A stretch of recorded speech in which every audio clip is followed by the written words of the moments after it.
이 모습 보고 전달을 더 잘 받는다고 하는데 마스크를 쓰면은 소리는 듣는데 입술에 그 메시지가 잘 전달이 안 되는 경우들이 있는 것 같아서 좀 아쉬운 때가 많습니다.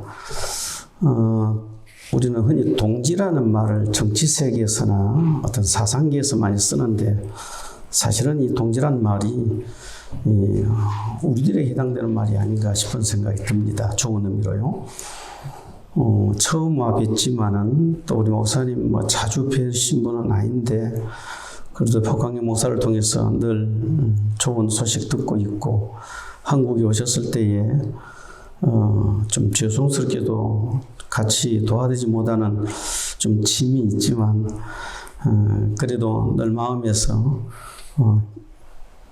저도 우리 목사님 존경하고 귀한 일을 어려운 중에서 꿋꿋하게 하신 것을 보면서 그런 의미로 동지란 말을 쓰고 싶다는 생각이 들었습니다. 같은 믿음의 동지고 같은 믿음이라 할지라도 가는 지향점이 약간 다를 수가 있는데 어떻게 보면은 다음 세대를 위한 생을 쏟는 그런 사명적 차원에서 우리 목사님과 우리 수천교회와 우리 드림교회는 같은 지향점을 가지고 있지 않는가. 또 하나 다음 세대를 말하지 않는 교회가 없습니다. 다음 세대를 위한 여러 가지 목회 전략들을 싸고 실제로 이 교재들을 만드는데 저는 늘 그렇게 말을 합니다. 다음 세대 교육의 핵심이 뭐냐? 교재 만들고 어떤 프로그램 하는 것보다 더 중요한 것은 다음 세대가 있게 하는 것이다. 그래서 다음 세대 교육의 핵심은 빨리 결혼해서 아이 많이 낳게 하는 것이 다음 세대의 핵심 교육이고 우리 목회 지향점이다. 그런 측면에서 다음 세대를 위한 목회 어떤 철학이나 그런 계획에 있어서도 동질감을 참 많이 느끼는 입장입니다.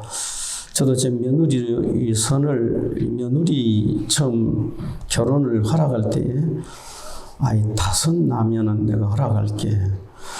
그래서 우리 며느라이가 5을 낳고 드디어 숙제 다 풀었다고. 그래서 5을 낳는데 또 교회에서도 세상에 어떤 성공보다 가정 세우는 것이 최고의 성공이고 가정을 세워서 대를 끊어지지 아니하고 믿음의 전수가 이루어지고 명문 가문을 이루는 것만큼 위대한 성공이 없다. 이렇게 강조를 하면서 대학 마치고는 무조건 결혼부터 해라. 결혼해서 같이 직장생활을 하더라도 대학 마치고 난 다음에 가장 우선적인 삶의 스텝은 결혼이다. 이것을 유치부부터 쇠뇌를 시킵니다. 그리고 아이 몇 명 낳을래 아주 집요하게 쇠뇌를 시킵니다. 철없을 때는 어떤 아이 12을 낳겠다고 아주 호기 있게 얘기를 하는데 약간 커서 모르니까 7명 낳기로 5명이 줄어들더라고요. 그 다음에 또 물으면 확실히 줄어들 것 같아서 아직까지 안 물었습니다. 그런데 적어도 5은 낳아야 돼.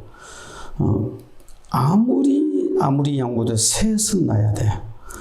2 낳는 것은 죄지는 거야. 3은 낳되 교회를 위한다면 5은 낳아야 돼. 우리가 다음 세대를 위한 가장 확실한 대책은 일찍 결혼해서 다음 세대들 자녀를 세워내는 것. 말하자면은 다음 세대가 있어야 다음 세대 교육이 가능하지 않겠습니까? 존재가 행위보다 더 앞서는 거 아닙니까? 그래서 그것을 집요하게 가르치고 아이들에게 일찍 결혼하는 것을 가장 위대한 신앙으로 새겨주고 있습니다. 대학 마치면 무조건 결혼해야 돼.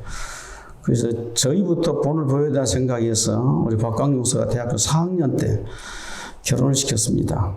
왜냐? 5을 낳으려고 하면은 2년 터울로 나도 10년이 걸리고 3년 터울로 나면 15년이 걸리는데 30에 결혼하면은 아무리 몸부림쳐도 3명 이상 낳기가 쉽지가 않을 텐데 그래서 25세 낳아야 40 이전에 5명 낳지. 해서 25세 결혼을 시켰는데 웬일인걸 7년이 지나도록 아이를 하나님이 안 주셨습니다. 그 7년의 세월을 우리는 어떻게 보면 참 민망한 세월로 보냈습니다. 성도들에게 결혼 일찍 해서 아이 많이 낳으라고 했고, 그런 믿음으로 우리 아이가 25 대학교 4학년 2학기에 코스모스 계절에 결혼을 했는데 아이가 7년 동안 나오지 않았을 때 사실 상당히 흔들렸어요. 저희들 마음에. 하나님 무슨 뜻이신가. 그런데 하나님께서 7년 후에 세 명을 한 번에 주셔가지고 새 쌍둥이 여러분이 뭐 다 보셨겠지만 그리고 그 다음에 또 자연산으로 한 명을 아이 주시고 그 다음에 2년 후에 또 휘다미를 해서 5을 낳고 그 숙제를 이뤘습니다. 그래서 교회 안에서도 이제는 새 정도 나서는 명함을 못 내면은 새 키우면서 힘든다는 말을 못하는 어찌 보면 거룩한 문화가 조금씩 형성돼가는 그런 상황입니다. 이런 면에서 우리 목사님과 우리 여러분, 우리 지구촌 교회와는 상당히 동질감 내지는 동지감이 드는 겁니다. 제가 무슨 설교를 하겠습니까? 목사님 설교로 충분하죠. 그 대신 제가 오늘 여러분에게 말씀을 하나 드리고 싶은 것은 제 말로 드린 것이 아니라 이 시간에 이런 때에 주께서 우리에게 무슨 말씀으로 우리를 지금 다독거리고 계시는가. 지금 우리 시대 가장 주목받고 있는 단어 중에 하나가 빅체인지입니다. 이 빅체인지, 코로나 팬데믹이 가져온 거대한 변화, 빅체인지라고 말합니다. 우리가 알든지 알지 못하든지 세계는 이 빅체인지를 시작한 것이 분명합니다. 컴퓨터 등장으로 시작된 이 빅체인지는 스마트폰이 등장하고 세계를 하나로 묶어버리는 모바일 인터넷 환경이 조성되면서 거대한 폭풍으로 지금 세상을 바꾸고 있는 중입니다. 2007년도에 아이폰이 나오고 그 이후로 세상이 어떻게 변해왔는가는 10수년이 지난 지금 우리 시점에서 그 2007년도 이전에 까마득하게 느껴질 만큼 엄청난 변화를 지금 일으켰습니다. 인터넷의 등장으로 초연결 사회가 되어버린 이 세상은 지난 날에는 상상할 수 없는 일들을 지금 우리는 목격하고 있고 앞으로 세상은 더욱더 예측하기 어려운 불확실한 시대가 되어갈 것이 분명합니다. 여기에 코로나 팬데믹이 빅체인지에 불을 붙인 겁니다. 전문가들은 이 코로나 팬데믹이 미래를 10년 앞당겼다고 말합니다. 이미 미래는 우리 앞에 와 있고 우리는 이미 얼마 전까지 미래로 말했던 세상을 지금 살고 있다고 말하는데 그 미래를 살고는 우리들은 그 미래를 지금 감지를 못하고 있다고 말합니다. 이런 빅체인지 상황 속에서 가장 혼란스러운 단체가 교회입니다. 왜냐, 교회는 어떤 면에서 보면은 세상에 사회에서 가장 고전적인 구조, 가장 아날로그 구조를 가지고 있는 단체인데 이 교회 안에 걷잡을 수 없는 이 빅체인지 어찌 보면은 이 모바일 세상이 와버렸을 때에 교회가 얼마나 충격적입니까? 여기에 교회가 얼마나 허둥댔습니까? 캐나다 상황은 저는 잘 모르겠습니다. 가끔 뉴스에서 접하는 내용은 있지만은 캐나다 상황은 어떤지 모르겠는데 한국 상황에서 이 작년부터 올해까지 예배 문제가 얼마나 심각한 신앙의 문제였는지 겨우 할 수 있었던 것이 영상 예배로 이 문제를 극복해 나가려고 하는 어찌 보면은 대안이 없는 2년을 지금 보내고 있습니다. 그리고 한국의 꽤나 유명한 목사님은 바로 이 영상 예배야말로 제2의 종교 개혁이라는 말을 할 정도로 마치 이것이 교회 운동의 새로운 하나님의 은혜인 것처럼 포장을 했습니다. 그럴까요? 그래서 한국교회는 영상 예배가 대세가 이루어졌고 영상 예배로 교회 예배를 유지하고 있는데 저희는 영상 예배 한 번도 드리지 않았습니다. 아마 예수촌 교회도 영상 예배 안 드린 줄 알고 있습니다. 영상 예배 한 번도 드리지 않았고 예배당에서 모이지 못했을 때 저희들은 가정교회로, 가족교회로, 족장교회 운동을 해서 제가 설교문을 다 주고 가장들이 각각 집에서 동일한 설교문을 가지고 동일한 찬송 예배 순서를 가지고 교회에서 하는 그대로 예배를 인도하게 했습니다. 그래서 한 번도 영상 예배의 문화를 우리 성도들은 접하지 않았고 2년 동안 그 결과 나타난 지표는 교회가 흔들리지 않았습니다. 교세가 줄지 않았습니다. 헌금이 줄지 않았습니다. 물론 올해는 약간 여러 가지 요인이 있어서 헌금이 약간 줄었습니다만은 올해 작년도 같은 경우는 헌금이 더 늘었습니다. 이 말은 우리에게 어떤 힘을 말한 게 아니고 영생 예배를 드려야만 교회가 살아남을 것처럼 하고 그것을 대서로 여기고 있는 한국 교회가 얼마나 무서운 빅체인지 함정에 빠져들고 있는가를 말씀드리고 싶은 겁니다. 이런 빅체인지 시대에 오늘 이렇게 혼란스럽게 변화되고 있는 어찌 보면은 변화의 그 상황조차도 알 수 없는 이렇게 급변하는 상황 속에서 주께서 우리에게 하실 말씀이 무슨 말씀이실까? 본문은 2000년 전에 기록된 말씀이지만 하나님께서는 변함없이 이 말씀으로 우리 교회들을 지금 다독거리고 격려하고 계신다고 저는 믿습니다. 세상을 이기라는 것입니다. 교회가 세상을 이기는 것은 믿음이라고 지금 말씀하고 계신 겁니다. 믿음으로 교회가 세상을 이길 수 있다. 빅체인지를 이길 수 있다고 성경은 말씀합니다.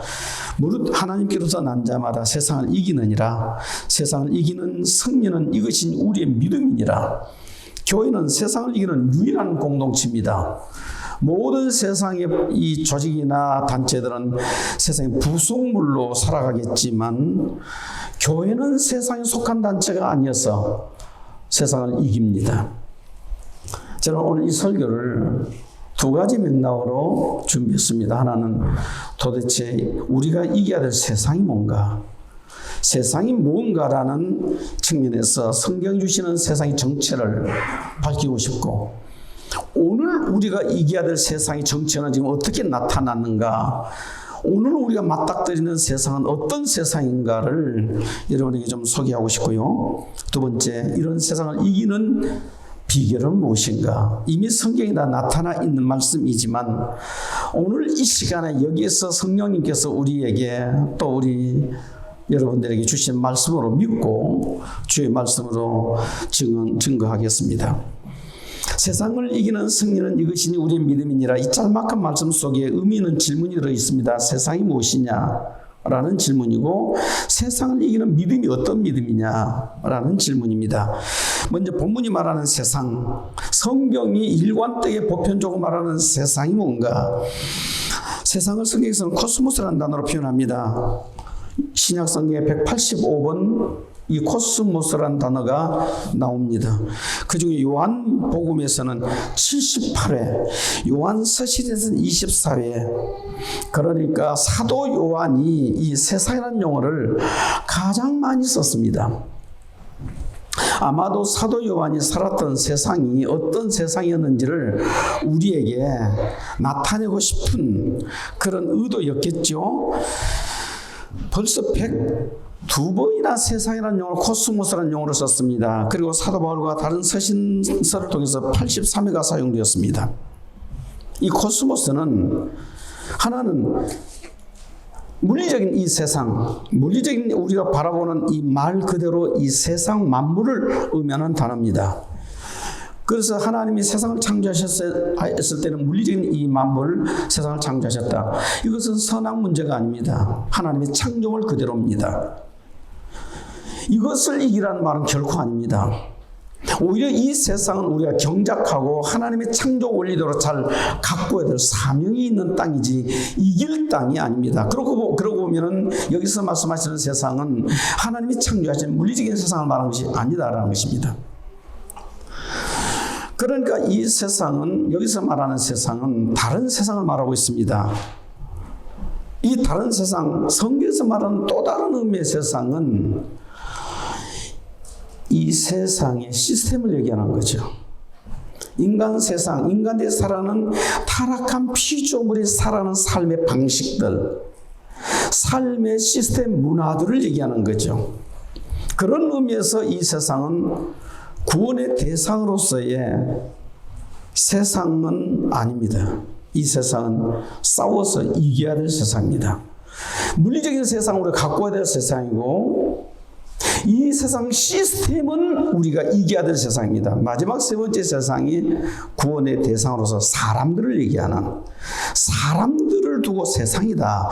하나님이 세상을 이처럼 사랑하사 했을 때 세상은 사회 시스템을 말하는 것도 아니고 문화를 말하는 것도 아니라 범죄한 죄인들을 세상으로 통칭한 겁니다. 그러니까 여기서 세상이라는 단어는 성경에서 쓰는 의미는 물리적인 하나님의 창조물이고, 또 하나는 타락한 죄인을 의미하는 것이고, 또 하나는 그 죄인들이 만들어낸 세상의 구조 시스템 문화를 얘기하는 것이다라는 것입니다.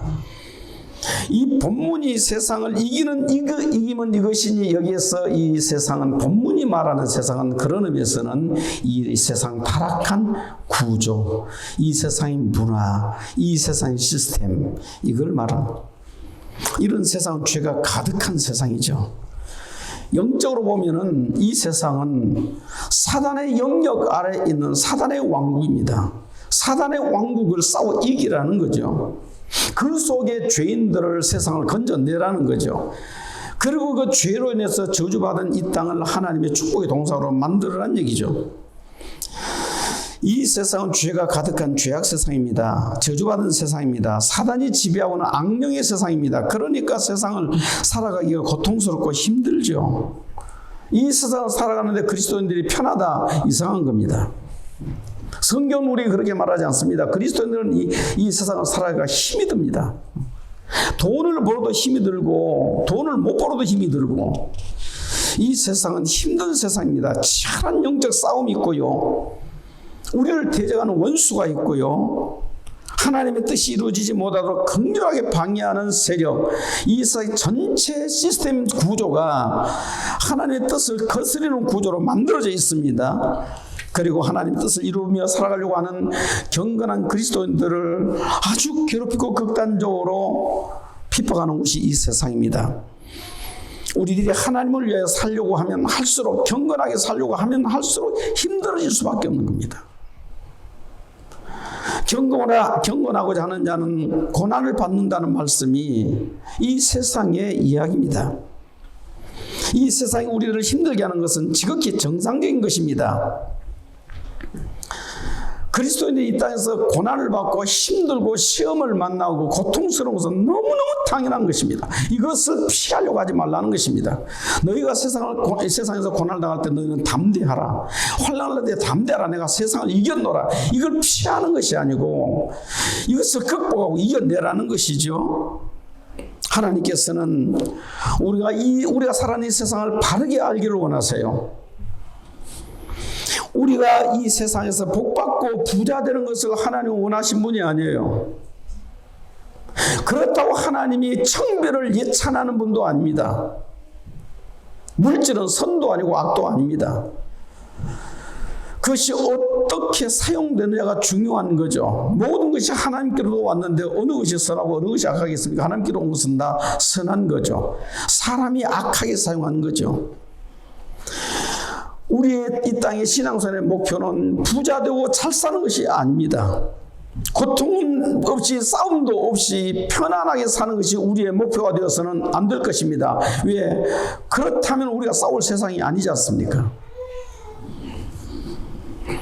그리스도인들은 세상의 기준과 싸우는 자들입니다. 이 세상의 기준대로 살지 않기 때문에 고난을 당하고, 이 세상의 기준을 거절하기 때문에 때로는 세상에서 배척을 당합니다. 세상은 우리에게 행복을 주는 것도 아니고, 세상은 우리가 성공하는 무대도 아닙니다. 알고 보면 세상은 어느 누구도, 신자든 불신자든 세상은 어느 누구도 성공하는 무대가 아닙니다. 우리 다 알지 않습니까?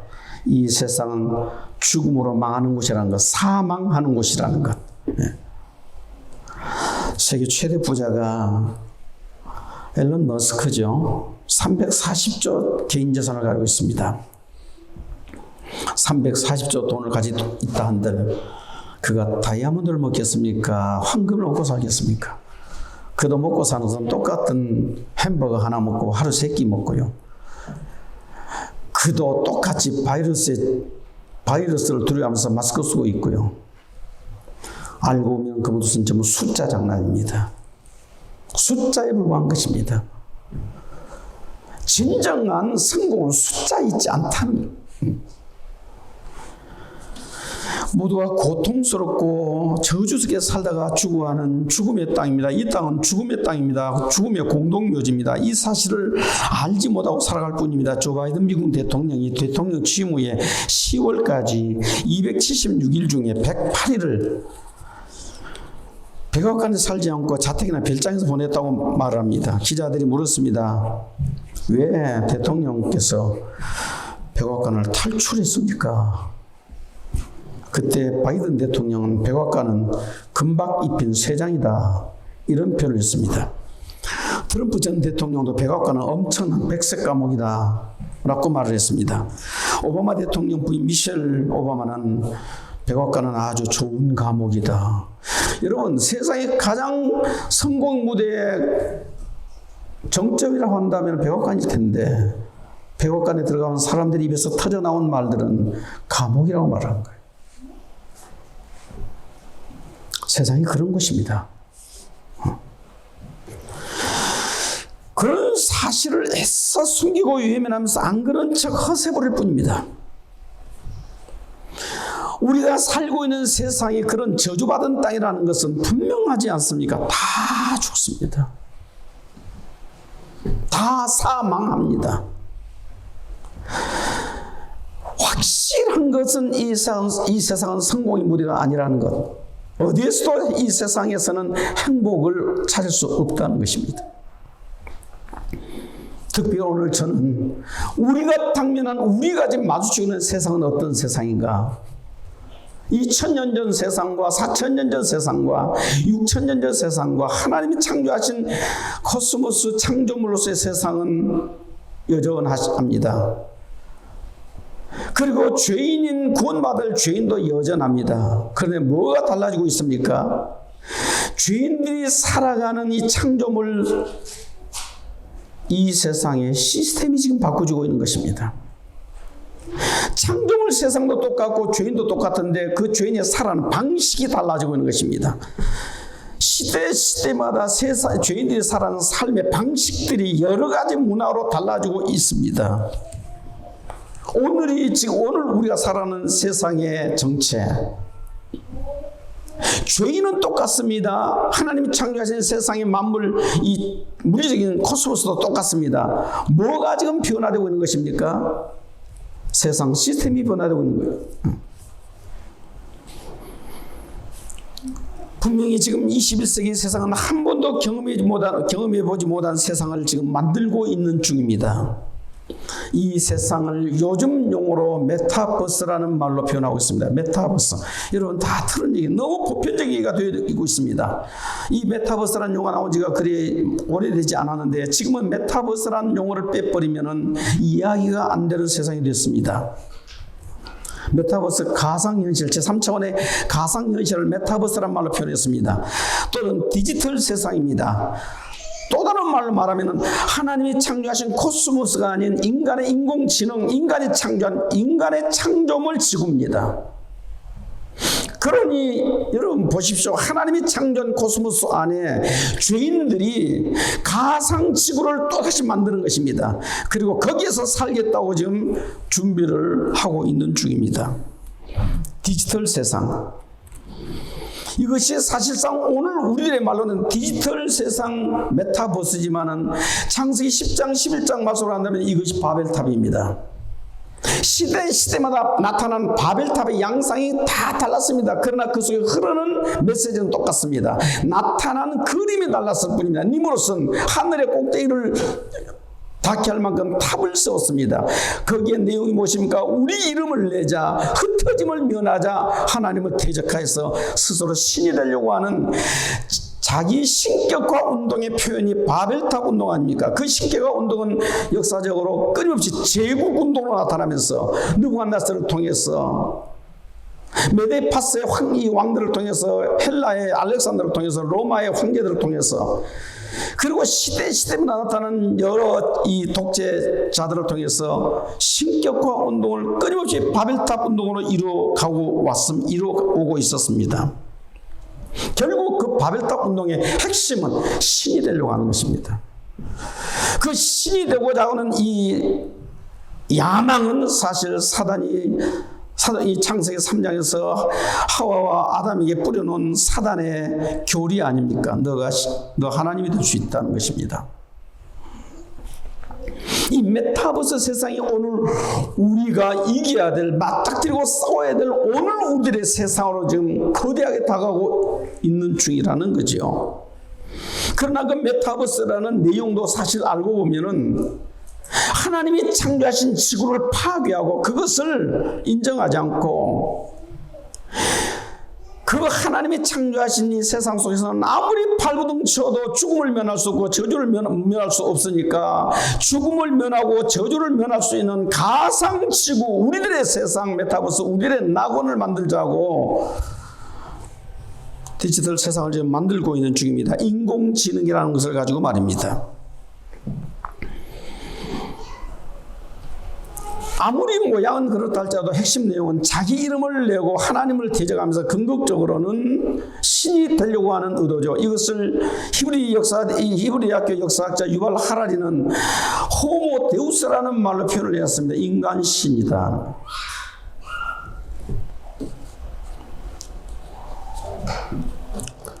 여러분, 이 메타버스 세상에는 우리가 인정하든지 인정하지 않든지, 우리가 알든지 알지 못하든지 새로운 신이 지금 등장하고 있는 중입니다. 메타버스를 움직이는 새로운 통치자가 등장하고 있다는 것입니다. 그것을 요즘 유행어로 말하면 구글이라는 말로 표현을 해놨습니다. 구글, 아마존, 테슬라,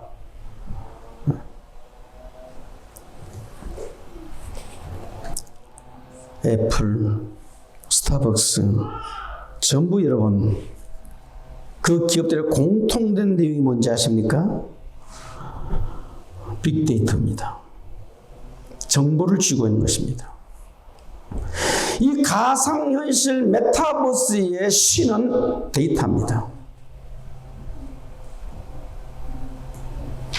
데이터를 장악하면 세상을 장악한다는 것이 구글의 의도였습니다. 그래서 구글을 만든 창립자들이 자기들끼리 처음 시작하면서 우리 사기치지 말자, 이게 구글의 구호가 되어 있어요. 그런데 이 구호를 얼마 전에 버렸습니다. 구글이 사기치지 말자라는 말을 구호로 썼을 때 위보에서 그것을 공격용으로 쓰자, 이거 우리 버린다. 이 말은 구글의 창립자들은 정보를 장악했을 때에 그 파워가 얼마나 강력하다고 해서 그 사람들이 미리 감지한 겁니다. 구글이 가지고 있는, 현재 구글이 운영하고 있는 정보 내용은 검색 시장의 90.3%를 장악하고 있습니다. 모든 세상 나라들이 가지고 있는 정보의 총량보다 구글이 가지고 있는 총량이 더 많다고 말을 합니다. 하루에 12억 개의 사진이 업로드 되고요, 유튜브 시청이 하루에 평균 10억 명입니다. 현재 세계 인구가 79억, 곧 80억이 됩니다.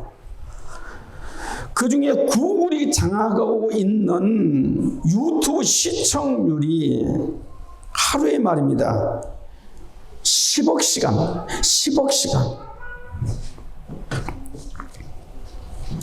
구글이 개발한 인공지능 람다라는 AI 모델이 있습니다. 이것은 언어를 통일시키는 일종의 로봇입니다. 제 핸드폰에도 저는 영어를 잘 못합니다. 번역 앱을 가지고 영어로 말할 때 그냥 대고 있으면 번역을 다 해줍니다. 어디를 다니든지 문서 영어에 딱 캡처하면 그냥 번역이 다 나옵니다. 그러나 람다 AI 이 시스템은 이것을 훨씬 능가하면서 자율적인 대화까지 다 할 수 있도록 언어 통일을 시키는 시스템. 그래서 갓 구글이라는 말을 사람들은 씁니다. 그래서 구글은 현재 90.3%라는 데이터를 가지고 전지를 추구했다는 겁니다. 세상은 다 알고 있는 겁니다. 우리의 생각을 다 알고 있는 것입니다. 우리가 뭘 원하는지를 다 알고 있는 것입니다. 하나님의 전지를 지금 훔치고 있는 것입니다. 얼마든지 구글이 누가 구글의 정보를 가지고 의도만 한다면 한 사람을 무너뜨려서 너무 간단하게 무너뜨릴 수 있는 이 데이터의 위력을 그들은 알고 있는 거예요. 여기에다가 인공지능이라는 것을 덧붙여서 전능을 추구하고, 그래서 구글이나 지금 스타트업이 대부분 현재 세계를 지금 장악하고 있는 기업들, 구글, 애플, 테슬라, 아마존, 스타벅스 이런 기업들이 가지고 있는 특징이 전부 데이터, 빅데이터입니다. 그리고 인공지능입니다. 빅데이터는 전지를 추구하고 있고 인공지능은 전능을 추구하면서, 인공지능은 증강인간을 추구하지 않습니까?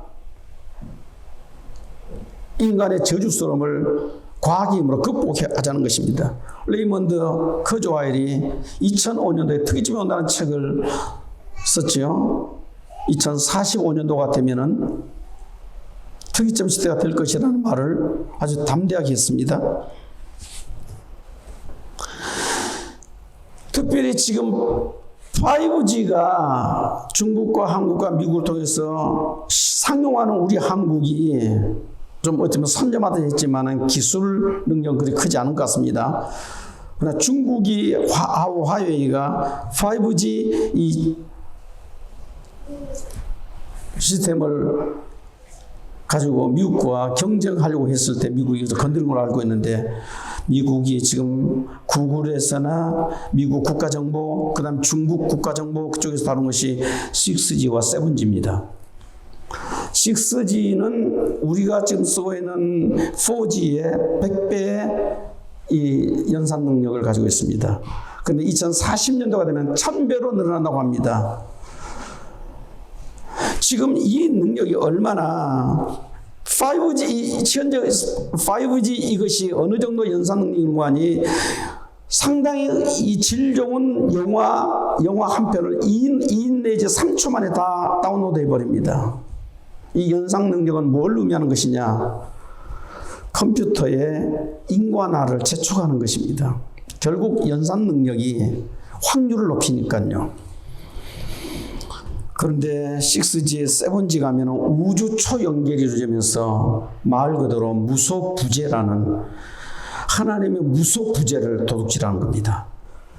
검색은 지식 빅데이터는 하나님의 전지를 훔치고 있고, 인공지능은 하나님의 전능을 훔치고 있고, 초연결, 전 우주의 초연결 시스템은 하나님의 무소부재를 훔치고 있는 중입니다.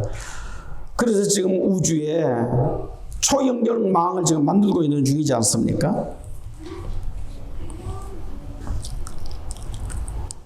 그래서 결국은 이 말이 시작된 거예요. 구원은 각 구글로부터.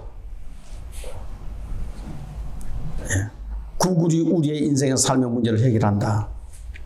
이게 제가 만든 용어가 아니고 지금 사용되고 있는 용어들입니다. 저는 여러분에게 우리가 이겨야 될 세상이 지금 오늘 우리가 맞닥뜨리는 세상이 어떤 세상이냐? 죄악 세상은 똑같아요. 그런데 메타버스로 나타난 우리의 현재 상황은 인간이 신이 되어 가고 있는 세상. 그런데 그게 어떤 사상이나 어떤 문학적 표현이 아니라 실제로 삶 속에서 지금 드러나고 있는 호모 데우스의 세상이 지금 연출되고 있는 중이라는 것입니다. 이때 교회는 어떻게 예배하며 이때 교회는 어떻게 세상을 이길 것입니까? 그 메타버스 세상을 이길 수 있는 우리의 믿음은 뭘까요? 세상을 이기는 이김은 이것이니라. 옛날 바벨탑을 쌓았을 때도 아브라함은 이겼습니다.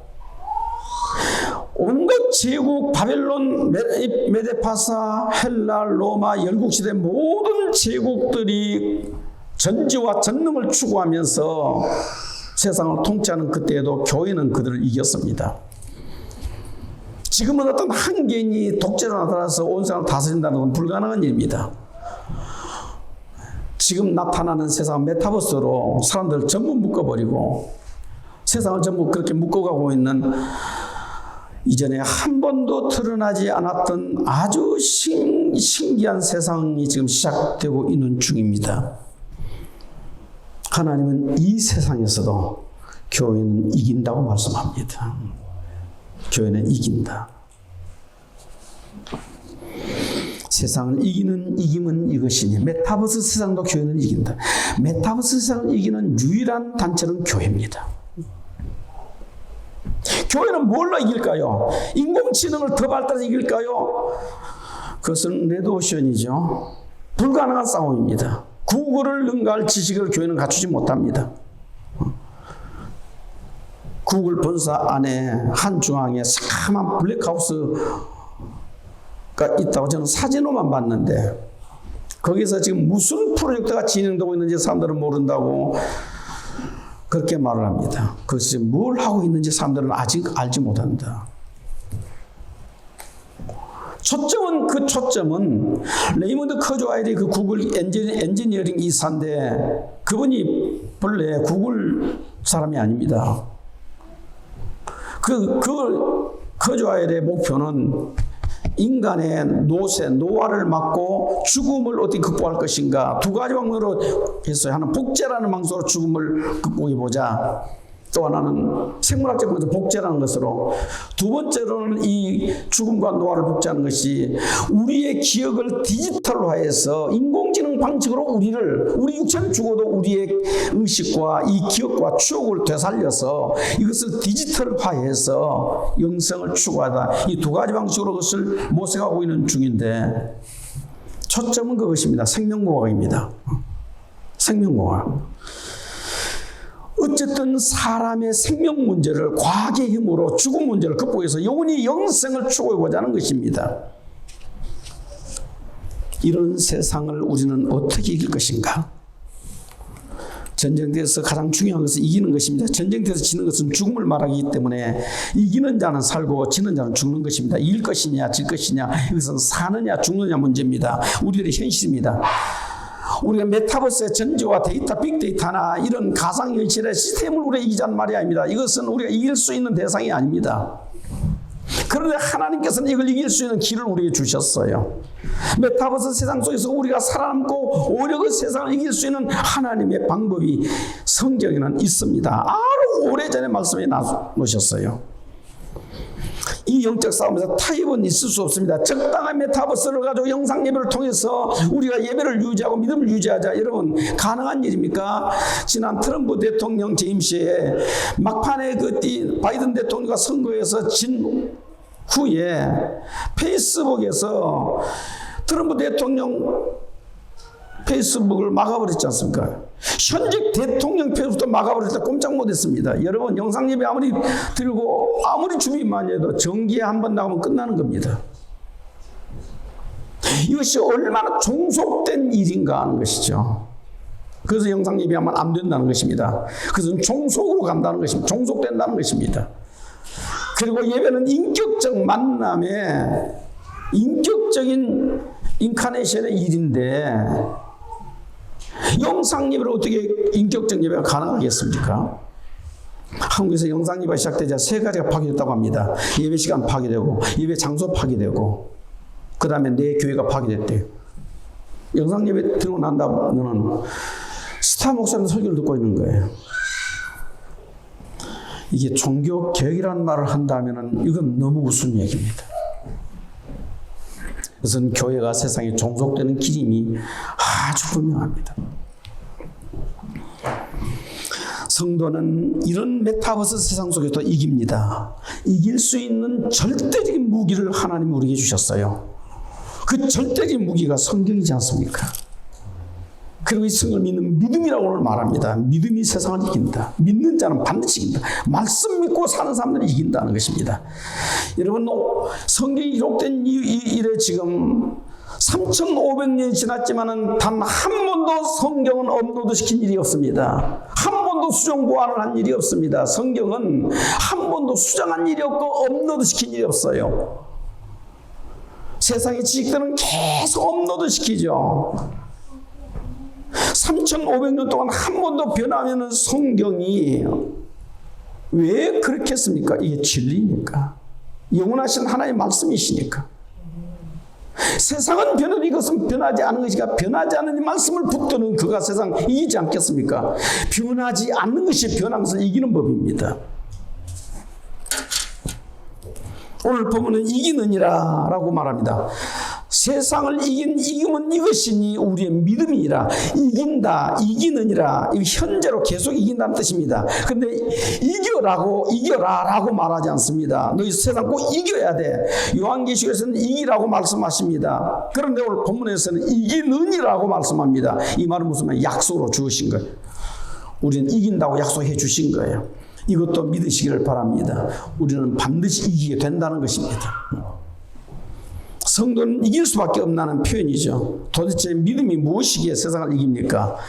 믿음 자체가 능력이 있는 것이 아니라 믿음의 대상, 우리가 믿는 그분이 능력이 있어요.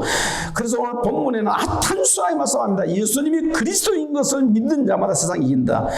여러분, 이 예수님이 그리스도시라는 것은 초대교회 설교의 핵심 주제입니다. 예수님이 그리스도십니다. 메타버스가 우리가 대적이긴 하지만은 하나님은 천지를 창조하시면서 지금도 그 세상을 포기하지 않고 세상의 왕이십니다. 세상의 왕이시고 만왕의 왕이시고 통치자세요.